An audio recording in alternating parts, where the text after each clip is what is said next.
नमस्कार, मैं हूं मनमोहन भट्ट। उत्तराखंड के पूर्व मुख्य सचिव राकेश कुमार के खिलाफ एक मुकदमा दर्ज हो गया है।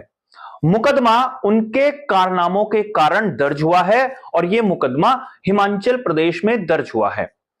राकेश शर्मा उत्तराखंड में जब अधिकारी की हैसियत से काम करते थे और बतौर मुख्य सचिव या अपर मुख्य सचिव की हैसियत से भी काम करते थे, तो उन्होंने कई नेताओं के, कई अधिकारियों के, कई चेले चपाटों के आर्थिक संकट को कम करने में महत्वपूर्ण रोल अदा किया है। लेकिन अपने रिटायरमेंट के बाद राकेश शर्मा उत्तराखंड में थोड़ा कम सक्रिय रहे, या ऐसा कह लीजिए राजनीतिक रूप से वो यहां पर सक्रिय नहीं हो पाए, लेकिन हिमाचल प्रदेश में वो सक्रिय हो गए।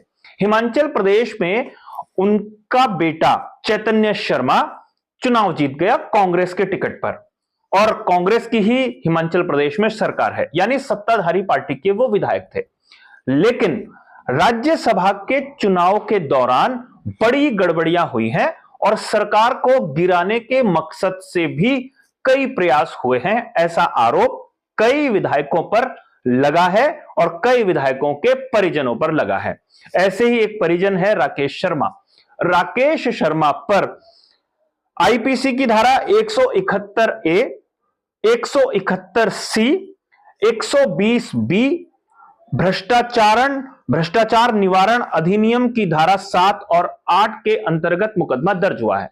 मैं आपको बताता हूं, आईपीसी की धारा 171A यह कहती है कि वो किसी लोक सेवक की तरह व्यवहार करता है या उसका रूप धारण करके धोखाधड़ी के मकसद से कोई कार्रवाई करता है, कोई कारनामे करता है। 171C कहती है कि चुनाव को प्रभावित किया गया है।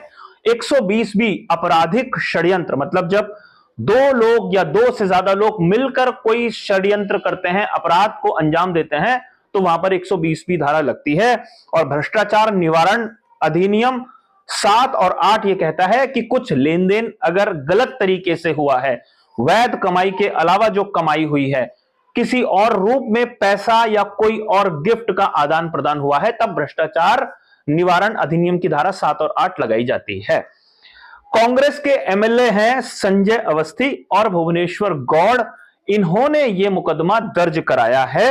हमीरपुर के निर्दलीय विधायक आशीष शर्मा और चैतन्य शर्मा के पिता, इन दोनों लोगों के खिलाफ मुकदमा दर्ज हुआ है।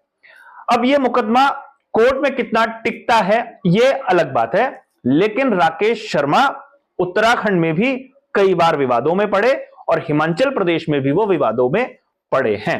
देखना यह होगा कि राकेश शर्मा अपना बचाव कैसे करते हैं।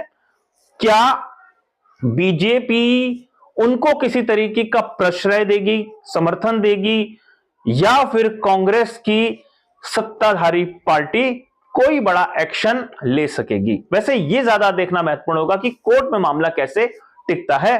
चैतन्य शर्मा खुद भी पेशे से एक वकील हैं और अच्छी खासी प्रैक्टिस उनकी नैनीताल हाई कोर्ट में भी हुआ करती थी। अब देखेंगे कि हिमाचल प्रदेश की अदालत में कैसे इस मुकदमे पर बहस होती है। अभी के लिए साथियों इतना ही। अगली रिपोर्ट में आपसे फिर मुलाकात होगी, तब तक इजाजत दीजिए। नमस्कार।